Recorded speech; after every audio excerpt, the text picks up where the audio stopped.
እኛ ማን እንደሆነ እንወቅ። ክርስቲያኖች፣ ኦርቶዶክሳውያን፣ ሙስሊሞችም እወቁን። እንዴት እንደምናስብ ብታውቁ ኖሮ እኛም መውደድ አይደለም ክርስቲያን ትሆናለን። ግን በሐሰት የእናንተ የሐሰት ኡስታዞች እና የእናንተ መጽሐፍ ሊቃውንት ነን ባዮች እኛን እንዳታውቁን፣ መጽሐፋችን እንዳትረዱ አጣመው ስለሚነግሯችሁ ልክ እንደ መርፌ ለመጽሐፍ ቅዱስ ኢሚኒቲ አጌንስት ዘ ባይብል ኢሚዩናይዝድ ስለምትሆኑ ወይንም መጽሐፍ ቅዱስን እንዳትረዱና በተጣመመ መንገድ እንድትተረጉሙ በሐሰተኛ መምህራኖቻችሁ መርፌ ስለምትከተቡ አይገባችሁም እንጂ እኛም ብታውቁን ፍቅሩ በሌላ ሃይማኖት እንዳትቆዩ ያደርጋል። በጣም ነው ትገረሙት።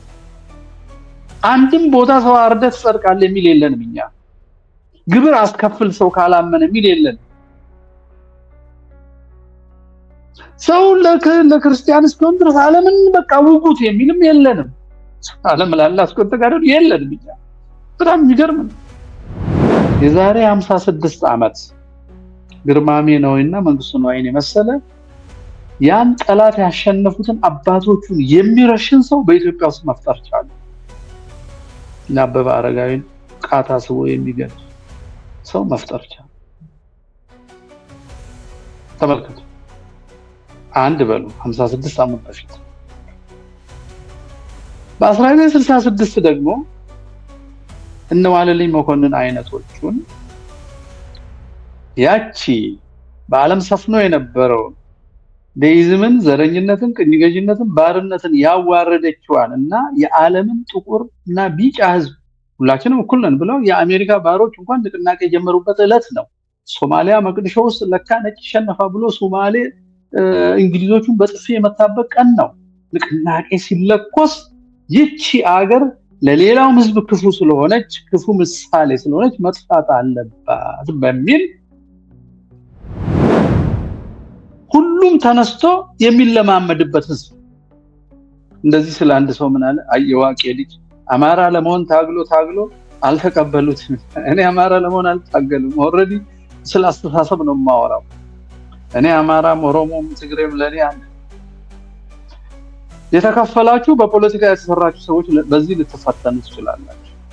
ራሳችሁን መርምሩ። በተለይ ጥምቀት ልጆች ራሳችሁን መርምሩ። በዚህ በዮሐንስ ወንጌል ምዕራፍ 1 ቁጥር 12 ጀምሮ ከ11 ጀምሮ ብታነቡት ምንድን ነው የሚለው? አክራሪ ወሃቢያ ነው። በ14ኛው መቶ ክፍለ ዘመን አካባቢ የተነሳና እንግሊዞችም አረብን ለመከፋፈል አጠንክረው የሳውዲን ቤተሰብ የፈጠሩበት ይሄን ሁሉ ቦኮ ሃራምን፣ አይሲስን፣ አልቃይዳን፣ አልሸባብን አሁን ኢትዮጵያ ውስጥ የሚያርደውን ሁሉ የፈለፈለ ጃራ አባገዳን እነዚህ አይነቶችን ሁሉ የፈለፈለ አሁን ወለጋ ውስጥና አርሲ ነው የሚያርዱትን የፈለፈለ አንዱ ጠላት ጽንፈኛው ወሃቢያ አንድ ኢትዮጵያ ውስጥ ያለው ማወቅ አለ። ባት ይሆናል። አሁን እየተጨፈጨፈን እየተገደልን እየተነወርን አገር እያጣን እምነታችን እየፈረሰ እየሰደድን ያለነው ኦሬዲ መዋቅርና ስርዓት የሆነ ነው። ከዴይዝም ጀምሮ ብትመጡ የሚገሉን ሰዎች ሁሉ አምላክ የለሾች ናቸው። አምላክ አለን ቢሉ የተሳሳተ አምላክ ነው።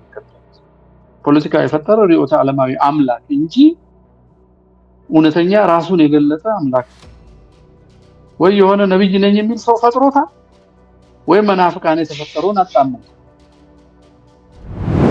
ሁለተኛው ተረፈናዚ ነው። ተረፈናዚ ማለት ሂትለር ሲሸነፍ ከጀርመን ክርስቲያኒቲ አምልጠው ወለጋ ሆስፒታል ሰርተው እነገን የፈለፈሉት አክራሪዎቹ ናቸው። ሁለት ያዙልኝ። ሶስተኛ አምላክ የለሽ 66 ዓመተ ምህረት ተፈልፍለው አሁንም ከዛ አልላቀቅ ብለው የተወሶ ፖለቲካን እያራመዱ ነባሩን ቅድም ያልኳችሁን የ2000ውን አስተሳሰብና ትርክት የሚዋጉ ናቸው። ሶስት ብለናል አይደለም? አራተኛ ቅድመ ክርስትናም ቅድመ እስልምናም ነበርን ብለው በጣዖት አምልኮታቸው የሚኮሩና ያን ለመመለስ እውነተኛውን ብርሃን ክርስቶስን የሚቃወሙ የዋቂ ፈታ በሐሰት ላይ የተመሰረቱ በየቀኑ እየመጡ ሐሰት የሚፈበርኩ ሰዎች ናቸው። ስንት አደረግን? አስተባባሪው በቁስ የሚያመልከው ብልጽግና። እነዚህን አምስት ካወቅን ጦርነታችንን እንዴት ነው የምናካሄደው? ጤና ይስጥልኝ፣ እንደምን ሰነበታችሁ ወዳጆቼ? ሰላም እግዚአብሔር ከእናንተ ጋር ይሁን፣ ከሁላችንም ጋር ይሁን። እንደተለመደው አጠር ያለ አስተያየት አቀርብና በዛ ዙሪያ ቲክቶክ ላይ ያሉት ካላችሁ ጋር እንወያያለን። በዩቲዩብ የምትከታተሉ በተለያየ በፌስቡክም በትዊተርም የምትከታተሉ ሰዎች እናጋራና እንነጋገራለን። ዛሬ ያስኩት ሀሳብ ምንድን ነው?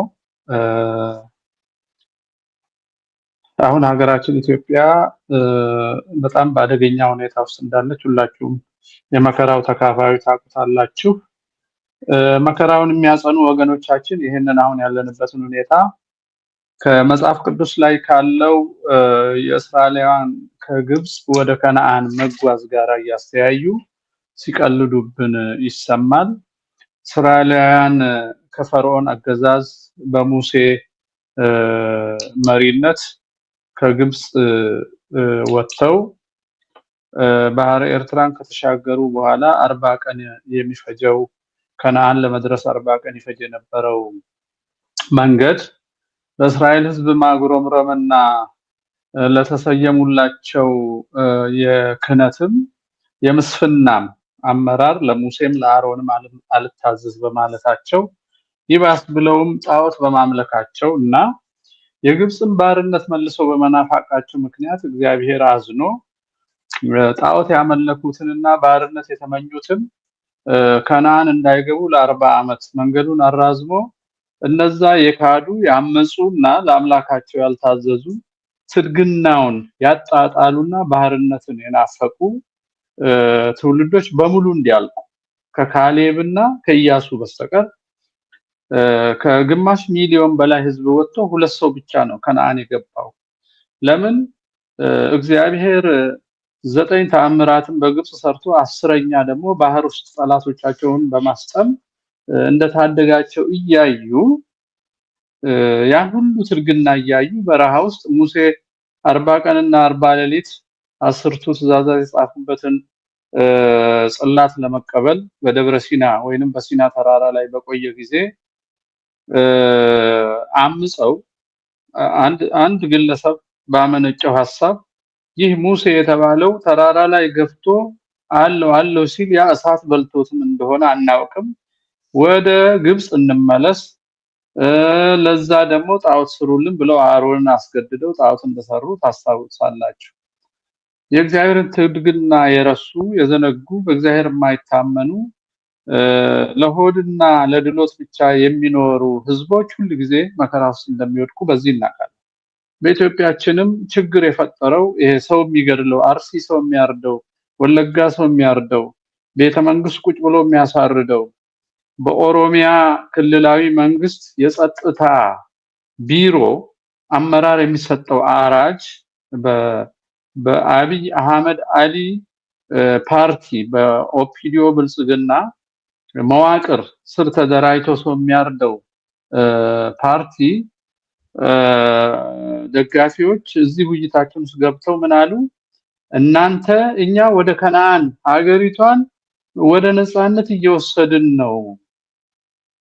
አብይና ሽመልስ አብዲሳ ብልጽግናና ኦፒዲዮ እንደ ሙሴ ቢቆጠሩ እና የወደፊቱ አዲስቷ ኢትዮጵያ እንደ ከነዓን ብትቆጠር እናንተ አሃዳውያን፣ እናንተ የቀድሞ ስርዓት ናፋቂ፣ እናንተ እኩልነት መበደል የሚመስላችሁ፣ እናንተ ቆሞ ቀሮች፣ እናንተ ኦርቶዶክሶች፣ እናንተ ነፍጠኞች፣ እናንተ የ3000 5000 ታሪክ ተራኪዎች፣ እናንተ ሁላችሁ እዛ በረሃ ውስጥ እንዳግሮመረሙት ሰዎች ስለሆናችሁ አዲስቷን የበለጸገች ኢትዮጵያን አታያቱም፣ ታልቃላችሁ ነበር ያለን አንዱ ገብቶስ ትጠፋላችሁ፣ እኛ ወደ ከነዓን እንሄድ ነው ብሎ በአርሲም በወለጋም በሐረርጌም በከሚሴም በሁሉም ቦታ የሚጨፈጨፈውን አሁን ደግሞ አብይ ከአረብ ሀገር ድሮን ተበድሮ የሚፈጀውንም ህዝብ ጭምር አግሮምራሚና ማለቅ ያለበት አዲስቷን የብልጽግና ኢትዮጵያ የማያዩ የተፈረደባቸው ህዝቦች እንደሆኑ አድርጎ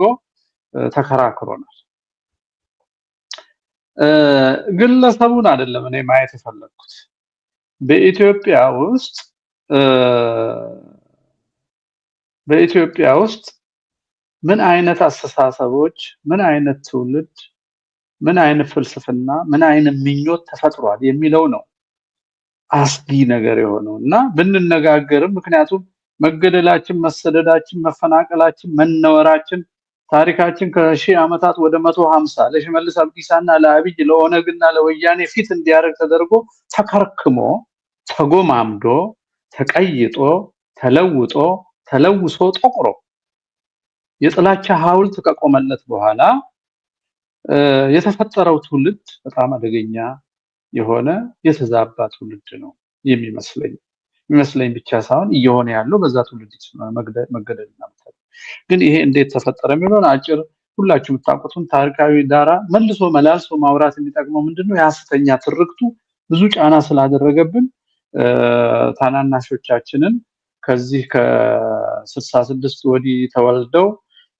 የተለያየ ቋንቋ እንዳይናገሩ ግዕዝ እንዳያነቡ የተመዘገበ ነገር ሁሉ እንዳያነቡና በፈረንጅ በላቲን ፊደል የጻፈውን እንግሊዘኛና ሌላውን ብቻ ጠላት የጻፈውን ብቻ እንዲያነቡ ኢትዮጵያን እንዳያውቃት የተደረጉ ወንድሞቻችንም እንዲሰሙ ስለሚያስፈልግ አጭር ከየት ተነስተን እንዲህ አይነት ውድቀት ላይ እንደደረስን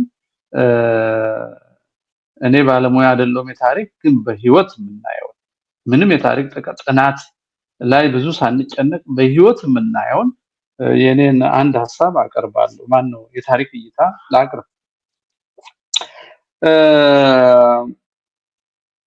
በ16ኛው መቶ ክፍለ ዘመን በዚህ በፈረንሳይ አብዮት አካባቢና ከዛ ቀደም ሲል በዓለም ላይ ዴይዝም የሚባል አስተሳሰብ ተፈጠረ። ምክንያቱም ጌታ እንደተወለደ የዛሬ 2018 ዓመት ከዛ በፊት የአይሁድ እምነትና ሌሎች ደግሞ ዓለም በራሱ የፈጠረው አምላኩን ሲፈልግ በመላምት የፈጠራቸው ሂንዱይዝም ይሆኑ ምንም ይሆኑ ዞራስትሪዝም ይሁን የግሪክ ፍልስፍናም የባቢሎን ጥንቆላና ኮከብ ቆጠራም ይሁን ብቻ የሰው ልጅ ነፍሱ በሆድ ብቻ ስለማትኖር መንፈሳዊ ነገር ሲፈልግ እምነቶችን ፈጥሯል። የሰው ልጅ ከእግዚአብሔር ያልተገኙ ሰው እግዚአብሔርን ሲፈልግ ጠላት ዲያብሎስ ከገነት ያስወጣን ያ ጠላት ዲያብሎስ እኛ እግዚአብሔርን በፈለግን ቁጥር እግዚአብሔር ይሄውና ብሎ በእግዚአብሔር ሕግ ላይ የተመሰረተ አስመስሎ የራሱን ጣዖት ይሰጠናልና በዛ መሰረት ብዙ እምነቶች በዓለም ላይ ተፈጥረው ነበር።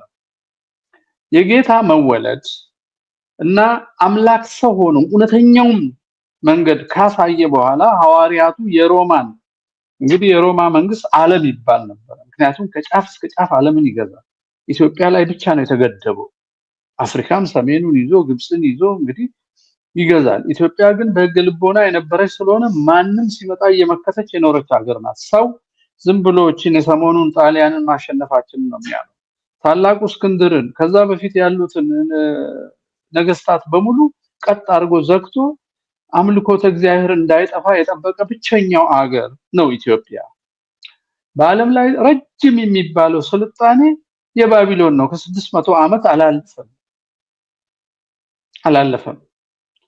የኢትዮጵያ 3000 ዓመት የተጣፈ 2000 ዓመት የገልቦና ወደ 5000 ያለ ማለት።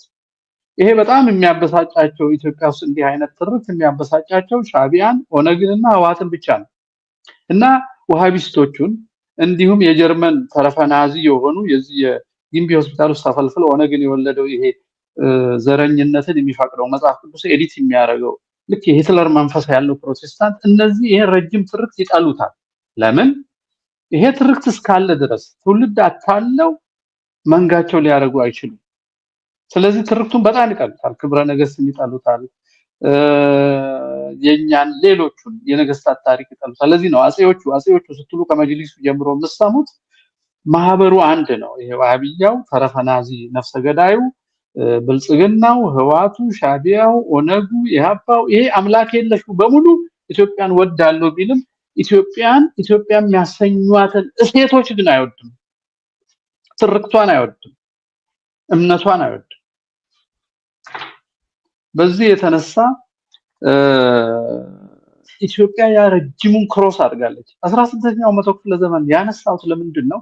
ዴይዝም የሚባለው አስተሳሰብ ክርስትና ሮማን ይዞ አጥምቆ ከቀደሰው በኋላ እንደገና ሮማ እየወደቀ መሐመድ ከአረቢያ ተነስቶ ደግሞ ክርስትናን እያጠፋ ካቶሊክ መሐመድን ሳይሆን ጂሃዲስቶቹን ሳይሆን የሚዋጋ ኦርቶዶክስን መውጋት ጀምሮ ክርስትና ከአውሮፓ ራሷ ተበትና ትናንሽ ሀገር ሆና ከተፈጠረች በኋላ ወደዚህ ወደ 16ኛው መቶ ክፍለ ዘመን እንግዲህ ኢንዱስትሪው ምንድነው የእንፋሎት ኢንጂን መጣ፣ መርከብ በእንፋሎት መሄድ ጀመረ፣ ባቡር ተሰራ፣ እውቀት ባክቴሪያ ማወቅ ተቻለ። እንዲህ የተባለ እውቀት እየጨመረ እውቀት ስላችሁ ይሄ ሰብአዊ ጥበብ እየጨመረ ከሄደ በኋላ ሰዎች ቴሌስኮፕ ሰሩ፣ ምን አሉ፣ እነ ኒውተንን የመሳሰሉ ሳይንቲስቶች ተነሱ። እነዚህ ሁሉ ሳይንቲስቶች ስርዓተ ፍጥረትን መረዳት ነው እንጂ አዲስ ፍጥረት አይደለም የሚሰሩት። ግን ሰው ስርዓተ ፍጥረትን በተረዳ ቁጥር አንድ ነገር ስንጥለው የሚወድቀው በዚህ ፍጥነት ነው፣ ግራቪቲ ይባላል። ይሄን ካወቅን በኋላ እንግዲህ የሚንሳፈፍ መርከብ እኮ በኖህ ጊዜም ነበረ። ግን አሁን በፊዚክስ መተንተን ስንችል መርከብን ራሱን ውሃ ላይ መንሳፈፍ የሚችል ነገር ኦኬ። ከዛ ደግሞ ስበትን አሸንፎ አየር ላይ መብረር የሚችል ነገር ስንሰራ ከዛ በአይን የማይታዩትን በማጉያ መሳሪያ አይተን ደግሞ ለነዛ መድኃኒት ስንሰራ አሃ እንዲህ እያልን ራሱ ነፍስ ከየት እንደመጣች ማወቅ ስለምንጀምር የማይታይ ነገር ማመን አያስፈልገንም ወደሚል ክደት ገባ የሰው ልጅ። ክርስትና ደግሞ ጸንቶ ስለኖረ እዛው ክደት የተጀመረበት ሀገር ኖ ሁሉ ነገር በአምስቱ ሐሳስ ልንረዳው አንችልም። መንፈሳዊ ፍላጎታችን ራሱ ሰውነታችን ይነግረናል እና መንፈሳዊነትማ የግድ ነው ደግሞ የሚለው ከክርስትና የተረፈው ትክክለኛውን እምነት አጥተውታል። ካቶሊክም በፕሮቴስታንትም በሪፎርሜሽንም በምን አጥተውታል።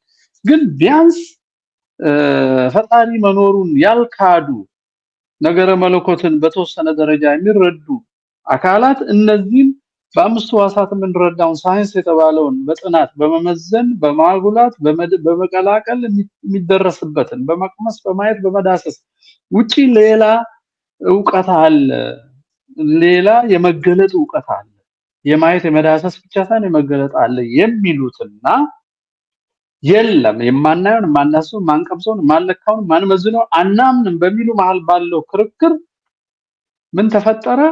መካከለኛ መንገድ ተፈጠረ። እሱ ዴይዝም ይባላል፣ ዱዋሊዝም ነው። ምንድነው? እግዚአብሔር አለ እናምናለን ይልና ይጀምራል። ልብ በሉ፣ ይሄ ፖለቲካ ያለበት እኛ ሀገር እንዴት እንደመጣና አሁን ላለንበት ጥፋት እንዴት እንደዳረገን እናያለን። አዎ እግዚአብሔር አለ አንክድም፣ አይምሮ ሰጥቶናል፣ እንመራመራለን። ለዛውም መጽሐፍ ቅዱስ በኦሪት ዘፍጥረት ላይ እግዚአብሔር ሰማይንና ምድርን ፈጠረ ብሎ ይጀምራል። ፍጥረታትን ከፈጠረ በኋላ አዳም አባታችንን ፈጠረ፣ የሰው ሁሉ ቀዳማዊ የሆነውን አዳምን ፈጠረ። ከዛ በኋላ አዳምን ደግሞ ምን አለው? በአምሳሉና በአርአያው የፈጠርኩት ይህ ፍጡር በሌሎቹ ፍጥረታት ላይ ንጉስ ጠባቂ ይሁን አለ የሚለውን ይጠቅሱና ልብ በሉ፣ ከእውነተኛ ሃይማኖት ወድቀዋል። ግን እግዚአብሔርን ሙሉ በሙሉ የለም ብለው አልካዱ። ከካዱት ጋራ ተከራክረው መካከለኛ መንገድ መፍጠራቸው ነው። በአውሮፓ እግዚአብሔር ምን ይላል? መጽሐፉንም ብናነበው በረከት ስለሆነ ብዬ ነው። መጽሐፉን እንዲህ ይላል። ኦሪት ዘፍጥረት ምዕራፍ 1 ቁጥር 26 ጀምሮ እግዚአብሔር አለ ሰውም በመልካችን እንደ ምሳሌያችን እንፍጠር፣ የባህር ዓሦችንና የሰማይ ወፎችን እንስሳትና ምድርን ሁሉ በምድር ላይ የሚንቀሳቀሱትንም ሁሉ ይግሱ። እግዚአብሔርም ሰው በመልኩ ፈጠረ፣ በእግዚአብሔር መልክ ፈጠረው፣ ወንድና ሴት አድርጎ ፈጠራቸው የሚለውን ይጠቅሱና ምን ይላሉ? እግዚአብሔር ፍጥረታቱን በሙሉ ጠቅልሎ ለሰው ሰጠ ይላሉ። ልብ በሉ፣ ለሰው ከሰጠ በኋላ ይሉና እዚህ ላይ ነው ኑፋቄው የሚመጣው። መካከለኛ መንገድ አገኘን ያሉ ሰዎች የሚስቱት እዚህ ጋር ከሰጠ ይሄን የሚታየውን ፊዚካሊ የሚታየውን ልንመረምረው የምንችለውን ዓለም ከፈጠረ በኋላ ሰውን አነገሰና የሚተዳደርበትን መጽሐፍ ቅዱስ የሚባል መጽሐፍ በነቢያቱ በኩል በተለያዩ ነቢያት በኩል በመገለጥ ሰጥቶ እንደማንዋል እሱ ግን እጁን ከዓለም አወጣ። ልብ በሉ። ፋቂቱ ጋር ነው ያለው። የእግዚአብሔር መግቦት በሁሉ ቦታ በሁሉ ጊዜ በዚህ ዓለም ውስጥ መኖሩን መካዱ ላይ ነው። ታዲያ ምን ማለት ነው ይሄ? መካኒካል ነገር ብቻ ነው ያለው መንፈስ የለም ስንል አይ አለ ይላሉ። እና እንዴት ነው ምን ጸድቀውስ? ሌላ ዓለም የለንም? ከሞት በኋላ ህይወት አለ። ከሞት በኋላም ህይወት አለ። እሺ በዚህ ምድር ከእግዚአብሔር ጋር እንዴት ነው ግንኙነት የምናደርገው? አይ ግንኙነቱን በመጽሐፍ ቅዱስ ተመርተን በምንሰራው መልካም ስራ ከሞት በኋላ ከእግዚአብሔር ጸጋ እናገኛለን እንጂ በዚህ ምድር እሱ ጣልቃ አይገባም። አእምሮ የሰጠን መጽሐፍትንም እንድንመረምር እየሞላን እያሳደግን እንደየዘመኑ እንድንሄድ ብለው ወደ ሳይንስ ቲዮሎጂውን አስጠጉት ማለት ነው። ከዛ በኋላ ይሄን ስነ ፍጥረት እንዴት ተረዱት? ለሁለት ከፈሉት። ልክ አንድ ፎቅ እንዳለው ቤት አድርገው ምድር ቤትና አንድ ፎቅ እንዳለው አረጉት ዩኒቨርስ። ይሄ እንዴተኛ ሀገር መጥቶ እንደሚያጠፋን አሳያለሁ። ፎቁ ላይ ነው እግዚአብሔር ያለው አሉ። ፍጥረታትን እዚህ ምድር ላይ ፈጥሮ የሚታየው በአምስቱ ሕዋሳት እንዳሰውን ሁሉ ለኛ አስረክቦ የማንዳስሰውን የማናውቀውን መንፈሳዊውን ዓለም እሱ እያስተዳደረ ይሄን ደግሞ ቁሳዊ ዓለም እንድናስተዳድር ፈቅዶልን እሱ ፎቁ ላይ ዩኒቨርስን ለሁለት ከፍለው ነው እንግዲህ የማይታየው ረቂቁ ዓለም ላይ እሱ ይኖራል። እኛ በዚህ ምድር ስንኖር መጽሐፍትን እያየን መልካም መስራት ነው አሉ። ፋቄው እግዚአብሔር መጋቢነትና በሁሉ ቦታ መኖር ዋጋን በሰማይ ያለው ዋጋ በዚህ ምድር መገለጥ እንዳለበትና መጽሐፍትን ራሱ በመንፈስ መተርጎም እንዳለበት ካዱ ማለት ነው። ይሄን ከካዱ በኋላ ምን አሉ? ከኛ መካከል የበለጠ ማሰብ የሚችል አእምሮ ፍጹም ምንድነው የሚባለው ምጡቅ የሆኑ ሰዎች መጽሐፍትን እየተረጎሙልን ሐሳብ እያቀረቡልን ስለ አስተዳደር፣ ስለ ፖለቲካ፣ ስለ ሀገር፣ ስለ ማንኛውም ነገር ከሁሉ በላይ አደገኛው ግን መልካም የሚለውን ነገር ራሱ እኛን ተረጉማለን አለ የሰው ልጅ ማለት ነው። እኛ መልካም የምትለዋን መልካም ምን እንደሆነ መልካም ምን እንዳልሆነ የምንተረጉመው እኛ ነን። እኛ የሰው ልጆች መጽሐፍትን እያየን አሉ። በዚህ መሰረት ዴይዝም ተፈጠረ። ዴይዝም ማለት ሁለትነት እግዚአብሔር ላኛው ፎቅ ላይ አድርጎ እዚህ እኛን ወስን ማለት ነው። ከዛ በኋላ እንግዲህ ፍልስፍናዎች ፈሉ ማለት ነው።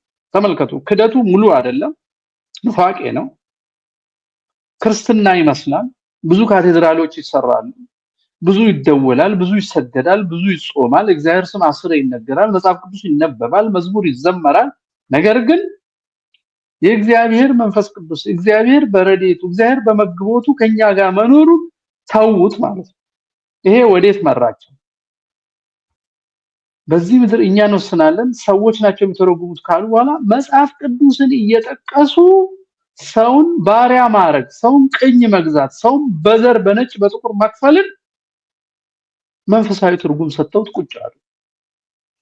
መጽሐፍ ቅዱስ ይሄዱና ኖህ ከልጆቹ አንዱ ርቃኑን ስላየና ስለሳቀበት ረገመው፣ ለወንድሞቹ ባሪያ ሁን አለው ብለው ለምሳሌ ጥቅስ ሲጠቅሱና የተረገሙት ጥቁሮቹ ናቸው፣ የካም ዘሮች ናቸው። ስለዚህ እኛ እነሱ መግዛት ኦልሬዲ በአባታችን በኖህ ተመርቆ የተሰጠን ነው ብለው አውስትራሊያ ሄደው፣ ካናዳ ሄደው፣ አሜሪካ ሄደው ሰው እየፈጁ መስፈር ጀመሩ። አፍሪካ መጥተው ሰው ባሪያ ማድረግ ጀመሩ ማለት ነው። በዛ ላይ በሳይንሱ የተገኘው መሳሪያ መስራት ቻሉ። መርከቡም ሊተኮሰው ምን ቻሉ፣ ጉልበት አገኙ። የስተት ነገረ መለኮት የስተት ርዕዮተ ዓለምና የአስተዳደር መንገድን መልካም የሚለውን ሁሉ ተረጎሙበት። ሰውን በዘር ከፈሉት። ሰውን ያነሰ ከፍ ያለ አደረጉት። ከዛ በኋላ ዓለምን ሁሉ ገዙ። ዓለሙ አምኖ ተቀበለ ባርነቱ። ልብ በሉ ኢትዮጵያ እንዴት እንደሚመጣ ነገር ባርነቱን ተቀብሎ ሲያበቃ አንድ ሀገር ቀረች ኢትዮጵያ የምትባል። እሱም በበርሊን በ18 ስንት ነው 1880 ምናምን 1890 ተሰብስበው ሀገርን በእርሳስ በካርታ ላይ ባለቤቱን ሳይጠይቁ በእርሳስ እየሳሉ ይሄ እንግሊዝ ነው፣ ይሄ ጀርመን ነው፣ ይሄ የቤልጂየም ነው፣ ይሄ የከሌ ነው ብለው የሰው ልጅ ተካፈሉት። ኢትዮጵያን ለጣሊያን ሰጡ። እነሱን ወክሎ ሰው ማነሱን ለማረጋገጥ ከኛ ውጪ ነፃ ፍጡር የለም ብለው 100% ዓለም ላይ ይሄንን መንፈሳዊ አስመስለው ሊያሰፍኑ የነበረውን ፕሮጀክት ኢትዮጵያ ከሸፈች። አሁን ችግራችን እዚህ ጋር ነው የሚጀምረው። ኢትዮጵያ ከሸፈች። ኢትዮጵያ ካከሸፈች በኋላ ምን አድርገን እንበቀላት ብለው ብዙ አመት ከሰሩ በኋላ ከ1942 በተለይ የኢትዮጵያን ታሪክ በመሸቀጥና በእንግሊዝኛ ቋንቋ በፈረንሳይኛና በጀርመንኛ አጣሞ በመጻፍ ሰዎችን ስኮላርሺፕ ወስዶ አስተምሮ በመመለስ ኢትዮጵያ ጠል ፍጡራንን ማልማት ጀመሩ። በ1942 ደግሞ ተፈሪ መኮንንን አዲስ አበባ ዩኒቨርሲቲን እየከፈቱ በ1952 የዛሬ 56 ዓመት ግርማሜ ነውና መንግስቱ ነዋይን የመሰለ ያን ጠላት ያሸነፉትን አባቶቹን የሚረሽን ሰው በኢትዮጵያ ውስጥ መፍጠር ቻሉ። እና አበበ አረጋዊን ቃታ ስቦ የሚገድል ሰው መፍጠር ቻሉ። ተመልከቱ። አንድ በሉ 56 ዓመት በፊት በ1966 ደግሞ እነ ዋለልኝ መኮንን አይነቶቹን ያቺ በዓለም ሰፍኖ የነበረውን ደይዝምን፣ ዘረኝነትን፣ ቅኝገዥነትን፣ ባርነትን ያዋረደችዋን እና የዓለምን ጥቁር እና ቢጫ ህዝብ ሁላችንም እኩል ነን ብለው የአሜሪካ ባሮች እንኳን ንቅናቄ የጀመሩበት ዕለት ነው። ሶማሊያ መቅዲሾ ውስጥ ለካ ነጭ ሸነፋ ብሎ ሶማሌ እንግሊዞቹን በጥፊ የመታበት ቀን ነው። ንቅናቄ ሲለኮስ ይቺ አገር ለሌላው ህዝብ ክፉ ስለሆነች ክፉ ምሳሌ ስለሆነች መጥፋት አለባት በሚል ውሳኔ ወስነው እንደ ሮማኖ ቾስካ አይነቶቹና እነ ክሲንጀር ሌሎቹም የጀርመን ጸሐፊዎችም አንትሮፖሎጂስቶችም እስከ ቅርብ ጊዜ አሁን ዛሬ 3 ዓመት እንኳን ደብረ ታቦር እንረዳለን እያሉ በየቅኔ ትምህርት ቤቱ ይዞሩ አሉ።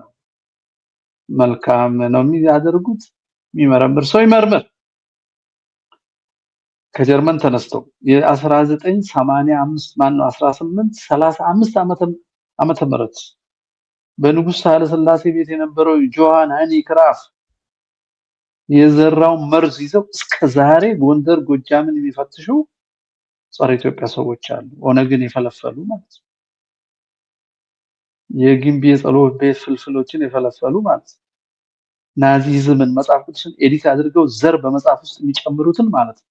በክርስቶስም ዘረኝነት የሚሰብኩትን የሂትለር ጥቁር ሂትለሮችን ማለት ነው።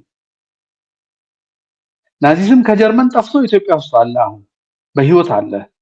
በኦነግ ውስጥና በብልጽግና ውስጥ። ፋሺዝም አለ በህዋት ውስጥ።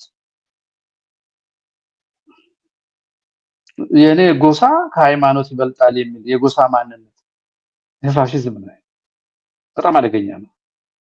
እኛን ከፈጠረን እና ሰው ሆኖ ወደ አንድነታችን ከመለሰን ክርስቶስ የበለጠ ሌላ ፍልስፍናና ህይወት አለ ብሎ የሚያስተምር የዘር ፖለቲካ ኢትዮጵያ ውስጥ በ1952 አርበኞችን የረሸነው መንፈስ በ1966 ሪዮት ዓለማዊ መሰረት ማርክሲዝምን አድርጎ 66ቱን ደግሞ ዘመናዊን ትምህርት ከነባሩ የኢትዮጵያ ዕውቀት ጋር አዋህደው ኢትዮጵያን ሊያሻግሩ ይችላሉ ተብለው በምዕራባውያን ጠላቶች ተመዝግበው ስማቸው በሆነ አምባሳደር በኩል ለገዳዊ ስማቸው ተሰጥቶ የተረሸኑ ወንድሞቻችን አባቶቻችን አሉ። 52ም እንደዚህ ተደረገ። ይሄ 56 እስከ 66 10 ዓመት ብቻ ነው። ትምህርቱ ከተጀመረ በ10ኛው ዓመት ግርማሜ አይነት ወለደ። ያ የፈሰሰው ደም በ10ኛው ዓመት 66ቱን ገደለ። በ3ኛው ነው በ5ኛው ዓመት ቀይ ሽብርን ፈጠረ። በ17ኛው ዓመት ህወሓትና ሻዕቢያ ወያኔን ይዞ ቤተ መንግስት ገባ። ማነው ደርግን ስልጣን አስይዞ ለ17 ዓመት ቆይቶ በ83 ቤተ መንግስት ገባ። ይሄ 17 ዓመት የቆየው ማነው 17ቱን ዓመት ደግሞ ያው መንፈስ እርስ በርሱ ተባልቶ ከ27 ዓመት በኋላ ማን ፈጠረ? ብልጽግና ፈጠረ። አሁን 8ኛ ዓመት ላይ ነው። በደም የጀመረ የመጀመሪያ 10 ዓመት ሲያርድ ቆየ፣ 17 ዓመት ሲያርድ ቆየ፣ 27 ዓመት መለያየት፣ መከፋፈል፣ ማስካድ፣ አምላክ የለሽነትን፣ ሀገር መጥላትን አስተማረ። 8 ዓመት ሙሉ ጄኖሳይድ ማድረግ ጀመረ። አሁን በርሲ የምናየው ይሄ ሂደት ነው። በእውነት ዛሬ ወደዚህ ንግግር የመጣሁት ሂደቱን እንድናይ ነው። ለምንድን ነው ሂደቱን የምናየው? ሰው ጠላቱን ካወቀ መፍትሄውን ያውቃል። ጠላቱን ካወቀ መፍትሄውን ያውቃል። እንዴት ነው መፍትሄውን የሚያውቀው? ጠላቶቹ እነማን ናቸው? እሱን ነው ማንሳት እንፈልጋለን። የሚያወያየንም እሱ ነው። ጠላቶቻችን እነማን ናቸው? ጠላቶቻችን ስል የሰው ጠላት እየፈለኩ አይደለም። የርዕዮተ ዓለም የአስተሳሰብ ጠላት ልብ በሉ። የአስተሳሰብ ጠላት ተቋም ከሆነ የፖለቲካ ርዕዮት ከሆነ መዋቅር ይሆናል። መዋቅር ከሆነ ሰዎች የሚመሩት ስርዓት ይሆናል። አሁን እየተጨፈጨፈን እየተገደልን እየተነወርን አገር እያጣን እምነታችን እየፈረሰ እየሰደድን ያለነው ኦሬዲ መዋቅርና ስርዓት የሆነ ነው። ከዴይዝም ጀምሮ ብትመጡ የሚገሉ ሰዎች ሁሉ አምላክ የለሾች ናቸው። አምላክ አለን ቢሉ የተሳሳተ አምላክ ነው የሚከተሉት። ፖለቲካ የፈጠረው ርዕዮተ ዓለማዊ አምላክ እንጂ እውነተኛ ራሱን የገለጠ አምላክ ነው። ወይ የሆነ ነብይ ነኝ የሚል ሰው ፈጥሮታል፣ ወይ መናፍቃን የተፈጠረውን አጣመምታል። በዚህ ጥመት ውስጥ ያለ ሰው የሚጠቀመው ርዕዮት በሙሉ ሰባዊ አይምሮ የተዛቡ ሰዎች የፈጠሩ ስለሆነ የተዛባ ስራ ነው። ለዚህ ነው ይህ የተዛባ አይምሮ ህገ መንግስት ሲጽፍ የተዛባ ታሪካዊ ግንኙነትን ለማስተካከል ብሎ ነው የሚጀምረው። ተዛባ የተባለው የ5000 የ3000 ትርክት ነው። እሺ ታሪኩን አስተካክለው በእውነት በሳይንስ የጎሳ ፖለቲከኛ የጎሳ ታሪክ ጸሐፊ ሳትፈጥር ሳይንቲስት ታሪክ ጸሐፊ ፈጥረ መርምረ ጻፍ ስትለው የለም። የኦሮሞ ምሁራን፣ የትግሬ ምሁራን፣ የአማራ ምሁራን ይልና የዘር ምሁራን ከፈጠረ በኋላ ታሪክ ላስተካክል ይላል። ማስተካከል ከቢያስ ነፃ መሆን ገለልተኛ መሆን ይጠይቃል። የዘር ምሁር ኮንክ በኋላ ገለልተኛ ልትሆናቸው። የኦሮሞ ምሁር ነኝ ብለህ ገለልተኛ ልትሆናቸው። የአማራ ምሁር ነኝ ብለህ ገለልተኛ ልትሆናቸው። የትግሬ ምሁር ነኝ ብለህ ገለልተኛ ልትሆናቸው። የምጽፈው ነገር ለዛ ወክለዋለሁ ላልከው አስተሳሰብ ነው። ህዝቡንም አይወክልም። በመሰረቱ ኤሊቱ የፈጠረው ርዕዮት ነው የሚወክል። ግን ህዝቡን መንጋ አድርጎ በ8 ወር 800,000 የትግራይ ወጣት እስኪያልቅ ድረስ ለዛ ለተፈጠረ የሐሰት ማንነት ህይወት የሚሰጥ ትውልድ መፍጠር ይችላል። ትርክት ኢትዮጵያ ውስጥ የሆነው እሱ ነው። ኢትዮጵያ ውስጥ የተፈጠረው እሱ ትርክት ህይወት የሚያሰጥ የሚጨበጥ የሚዳሰስ የሚመስል የሚያሰክር ነገር ይሆናል። የሚያሰክር ነገር ይሆናል። እሱ ሆኖ አሁን አርሲ፣ ወለጋ፣ ሐረርጌ፣ ባሌ፣ ቤንሻንጉል ያለው ጭፍጨፋ ከሱ ጋር የተገናኘ ነው። ከዚህ ከጥመት ከተጣመመ አስተሳሰብ ጋራ የተገናኘ ነው። እነዚህን ነገሮች ከዚህ በፊት አንስቼ አውቃለሁ። ምናልባት ዛሬ መድገም ሳያስፈልገኝ አይቀርም። ከዴይዝም የጀመርኩት ከዚህ ከፈረንሳይ አብዮት ጀምሮ ከሉተራውያኑ ከዛ በፊት በሳይንስ ስም የተደረጉ ክደቶችን ሳይንስ በአእምሯችን የምንደርስበት የምንገለገልበት የመመራመር ውጤት እንጂ አምላካዊና መንፈሳዊ ነገር መተኪያም አይደለም። እኛ ፍጡራን ስለሆነ ፍጥረትን ነው የምንመረምረው። አቅማችን ከዛ እሱን ደግሞ እግዚአብሔር ፈቅዶልናል ለመመራ የፈጠረንን በተፈጠረ አእምሮን መርምር ማለትና ሲያቅተን የለም ብሎ ወደ ክደት መሄድ ሳንክድም ከበረ የለም በቃ አያገባውም ልንመረምረው ስለማንችል እዛኛው ፎቅ ላይ ነው እሱ እዚህ ጣልቃ አይገባም እኛ እንደፈለግን እንተርጉም ማለት ደግሞ ሌላ በዚህ መሰረት ነው የሁሉ ብጥብጥ ቅኝ ግዛትና ቅኝ ገዢዎች ሲሸነፉ ደግሞ ሀገራችን ውስጥ እነሱን ወክሎ የሚያጠቃ ነባርነትን ኢትዮጵያዊነትን ኦርቶዶክሳዊነትን እውነተኝነትን ሁሉ የሚያጠቃ ማህበራዊ መሰረቶቻችን ሁሉ የሚያፈርስ ረጅም ታሪካችንን የሚጠላ ቆሞ ቀር ኋላ ቀር የቀድሞ ስርዓት ነፋቂ አሃዳዊ ምናምን ባሉ ቅጽሎችን ሁሉ የፈጠሩት እነዚህ ናቸው። አሃዳዊ ማለት አንድነት ማለት ስላሴ አንድም ሶስትም ናቸው። አንድነታቸው ሶስትነታቸውን አልተቀለለም። ሶስትነታቸው አንድነታቸውን አልከፋፈለም። እኛ ግራ አይገባንም ፓራዶክስ ነው። ስለዚህ እኛ ብዝሃነት ተዋህዶን አይከለክልም። ብዝሃ ቋንቋ፣ ብዝሃ እምነት፣ ብዝሃ ባህል ኢትዮጵያ ውስጥ አለ። ብዝሃ ንዑሳን ትርክቶችም አሉ። ቤንች የሚተርከው ትርክት አለ። ስለ ኢትዮጵያ የሚተርካል፣ ስለራሱ ስለ ቤንች የሚተርካል። በኢትዮጵያ ውስጥ ያለውን ሱታፌ ይተርካል። ቤንች እንደ ቤንች ምን እንደሆነ ይተርካል። ብዝሃ ትርክት በትልቁ የጋራ ትርክት ሲጠቀለል እና በሀገር የጋራ ፍላጎትና የትውልድ ተስፋ ሲዋሃድ ተዋህዶ ይባላል። አሃዳዊ ነው። አሃዳዊነት ብዝሃነትን አይጠቀልልም። ብዝሃነት አሃዳዊነትን አይበትንም። ይሄን የማያውቁ ኦነጋውያን እና ብልጽግናውያን ህዋታውያን እና ሻባውያን ምን ይላሉ? ጠቅላዮች ይሉና ይሄን ደግሞ ለማን ይሰጣሉ? ለፈረደባት ቤተክርስቲያን ለተፈረደበት አማራ ይሰጡት። እግዚአብሔር ለፈረደበት ሁሉም ተነስቶ የሚለማመድበት ህዝብ እንደዚህ ስለ አንድ ሰው ምን አለ? አየዋቂ ልጅ አማራ ለመሆን ታግሎ አልተቀበሉትም። እኔ አማራ ለመሆን አልታገልም። ኦሬዲ ስለ አስተሳሰብ ነው የማወራው። እኔ አማራም ኦሮሞም ትግሬም ለኔ አንድ። የተከፈላችሁ በፖለቲካ የተሰራችሁ ሰዎች በዚህ ልትፈተኑ ትችላላችሁ። ራሳችሁን መርምሩ። በተለይ ጥምቀት ልጆች ራሳችሁን መርምሩ። በዚህ በዮሐንስ ወንጌል ምዕራፍ 1 ቁጥር 12 ጀምሮ ከ11 ጀምሮ ብታነቡት ምንድነው የሚለን? እንደው ቃል እግዚአብሔር ይናገራል። እስቲ እንደው ክርስቲያን ሆኖ እንዲህ አይነት ዘር ቋንቋ የሚያወራ ሰው ራሱን አያውቅም። ርዕስ እንዳያስለቀቀኝ ወደ ርዕሴ እቺን ቃል አንብባት።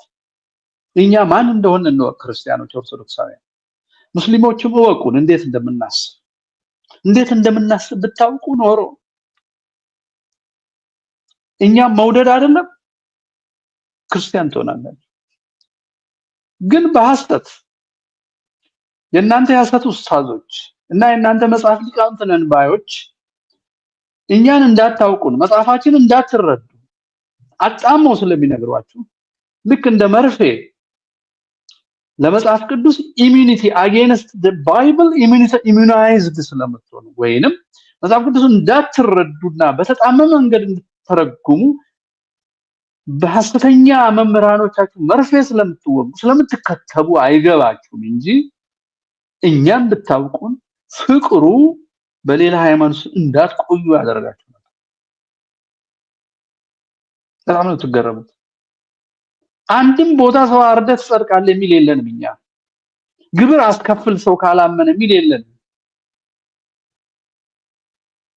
ሰው ለክርስቲያን እስከሆነ ድረስ ዓለምን በቃ ውጉት የሚልም የለንም። ዓለም ላላ እስከሆነ ጋር የለንም። እኛ በጣም የሚገርም ነው። እኛ እንኳን በድርጊት በልባችን እንኳን ተጠያቂ አድርጎናል አምላካችን። በልባችን በመናስበው ንስሐ ካልገባን። ለዚህ ነው ካህኑ ንስሐ ስንገባ የሚለን በሐሳብ በንግግር በድርጊት የተሰራውን ኃጢአት አስታውሳችሁ የነገራችሁኝም ማለት ነው። ካህኑ ሰይጣን የሸመቀው መንፈስ ቅዱስ ያወቀው እንዳትናገሩ የተሰወረባችሁ ሁሉ እግዚአብሔር ይቅር ይበልህ ይላል። ለምን ጌታ በወንጌል ምን ይላል? ወደ ሴት አይቶ በልቡ የተመኛት አመነዘረባት ይልና 5 ውሾች መንግስተ ሰማያት አይወርሱም ብሎ አንዱ አመንዝራ ይላል። ጠንቋይ፣ አመንዝራ፣ ሐሰተኛ፣ ነፍሰ ገዳይ ውሾች የሚላቸው ሃይማኖታችን ተመልከቱ እንዴት ንጽህና ማዕከል እንዳደረገ እንኳን መግደል በልብ መጥላት ይከለክላል። ስለዚህ ዮሐንስ ወንጌል ላይ ክርስቲያኖ ናችሁ ተጠምቃችሁ ትግሬ፣ ኦሮሞ፣ አማራ ምናምን እያላችሁ ተከፋፍሉና ሰው ለሚያቀርበው ሐሳብ የተሻለ ሐሳብ ማቅረብ ሲሳናችሁ አንተ እንትን ነህ የምትሉ በሽተኞች፣ በተለይ ክርስቲያኖች፣ ሌላው በሽተኛ ስለሆነ ማለት ይችላል፣ ሌላው ናዚስት ስለሆነ ዋሃቢስት ስለሆነ ከፋፍሎ ሰው ለማፋጃት ሰው ለመከፋፈል ስለሚጠቀም ሐሳባችን እንዳይሰማ ለማድረግ ስለሚጠቀም ሊል ይችላል። ግን ተጠምቃችሁ የምትሉ ሰዎች ጣዖት እንደምታመልኩ ወቁ። የዘራችሁን ጣዖት መጽሐፉ እንዲህ ይላል። ለማንኛውም እኛን የሚያውቁን ሰዎች ፍቅር ይገድላቸው እንደዚህ ይላል። ከባድ ነው ይሄ ነገር መለኮት ትምህርት ስለሆነ ሌሎች ሊቃውንት ያስተምራሉ። እንዲህ ይላል እምነታችን። ከዛ እኛ ጋር እናመጣው እንዲህ ይላል። በመጀመሪያ ቃል ነበር፣ በግሪኩ ሎጎስ ነው። በፍልስፍናቸው ዮሐንስ ሎጎስ ብሎ የጻፈበት ምክንያት አፋን ኦሮሞ ቲዮድ የቢፍሉ ማል ጀናን ቆቃ ጀና አይተረጉመውም በደንብ ቃል ራሱ እንደሱ አይተረጉም። መሰረቱን ካላወቀ ቃል የምትለው ቃል ራሱ አትተረጉም እንደሚገባ በትምህርት ካልተማር ቃል ምንድነው የሚለው ማለት አብ ወልድ መንፈስ ቅዱስን ካወቅን ስላሴን ያወቅን እኛ ነን የሚገባን ቃል ማለት። በመጀመሪያው ቃል ነበር፣ ቃልም በእግዚአብሔር ዘንድ ነበር። ዘንድ ካለ ሁለት እየተናገረ ነው። ዘንድ በመጀመሪያ ነበር፣ በእግዚአብሔር ዘንድ ነበር። መልሶ ምን ይላል? ያ ቃል ራሱ ቃል እግዚአብሔር ነበር። ምን ማለት ነው? እግዚአብሔር በእግዚአብሔር ዘንድ የሚል ይመስላል አይደለም? እዚህ ውስጥ ከትቼ ርዕሱን አላጠፋውም። ምስጢረ ሥላሴን ላስተምር አይደለም፣ እንዴት እኛ እንደምናስብ ለማሳየት። ይህ በመጀመሪያው እግዚአብሔር ዘንድ ነበረ ብሎ መንፈስ ቅዱስንም ደግሞ ያነሳል ይላሉ አባቶች። ሁሉ በእርሱ ሆነ ብለው ይህ ቃል ሁሉን ፈጠረ ይላሉ። ሁሉን የፈጠረ እግዚአብሔር ነው። ስለዚህ ቃል እግዚአብሔር ከሆነውም አንዳች እንኳን ያለ እርሱ አልሆነም። ያለ እርሱ ምንም የሆነ ነገር የለም ካል ያለ እግዚአብሔር ምንም የሆነ ነገር የለም። ግን ቃል ብሎ ጠርቶታል። እዚህ ጋር በእግዚአብሔር ዘንድ ነበረ ብሎ አብን አንስቶ ከዛ ምን ይላል? ሕይወት በእርሱ ነበረች፣ ሕይወትም የሰው ብርሃን ነበረች ይላል። እኛ በዚህ ብርሃን ነው የምንመራው ወንድሞች።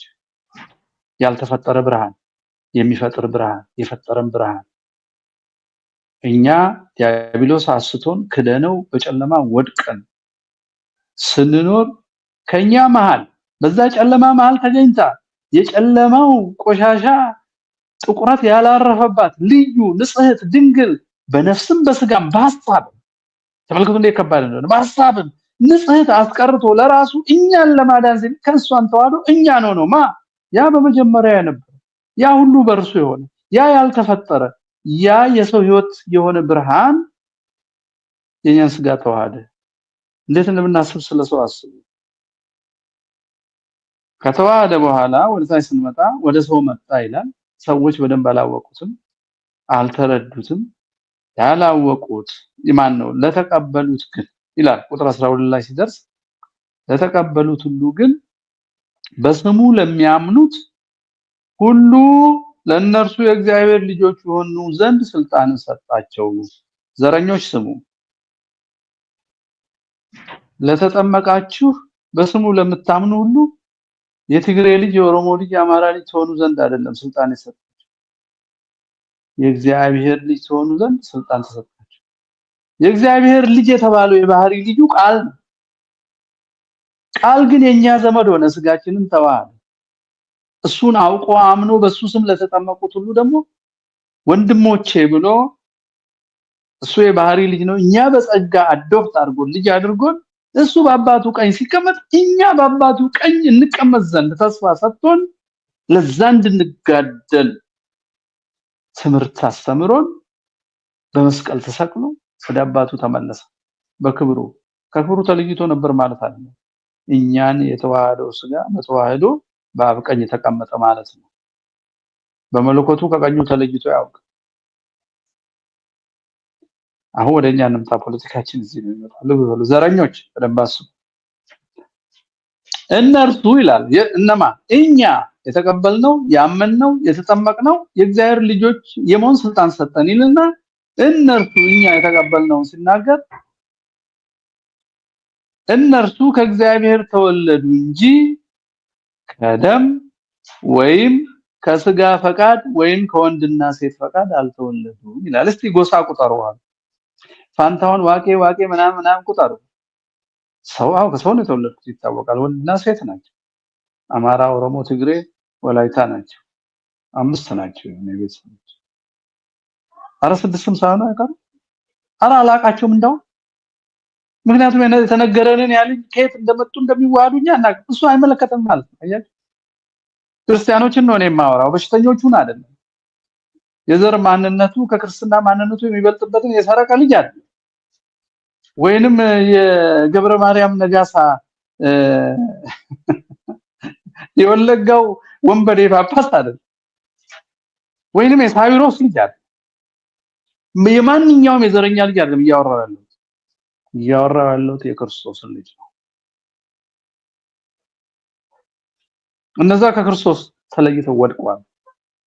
ቅዱስ ጴጥሮስ አውግዟቸዋል። አሁን ያለው ሲኖዶስ ባያወግዝም ማለት ፖለቲካው ጋር ለመስማማት ቢመልስና ብፁዕ ቢላቸውም የተወገዙ ናቸው። ቃልም ስጋ ሆነ ዮሐንስ ስለርሱ መሰከረ ማለት ነው። አሁን ወደ ዋና ነገራችን እንመለስ። ዋና ነገራችን ጠላቶቻችንን ተናግረን እናበቃለን። ጠላቶቻችን የዚህን እውነት የዚህን ታላቅነት የሚቃወሙ ሁሉ 3 አካላት ናቸው። አራተኛው አስተባባሪው ይሄን 10 100 ጊዜ አመቱን ሙሉ እላለሁ ድምፁ እስኪሰማ ተከራካሪ መጥቶ እስኪረታኝ ድረስ አንደኛ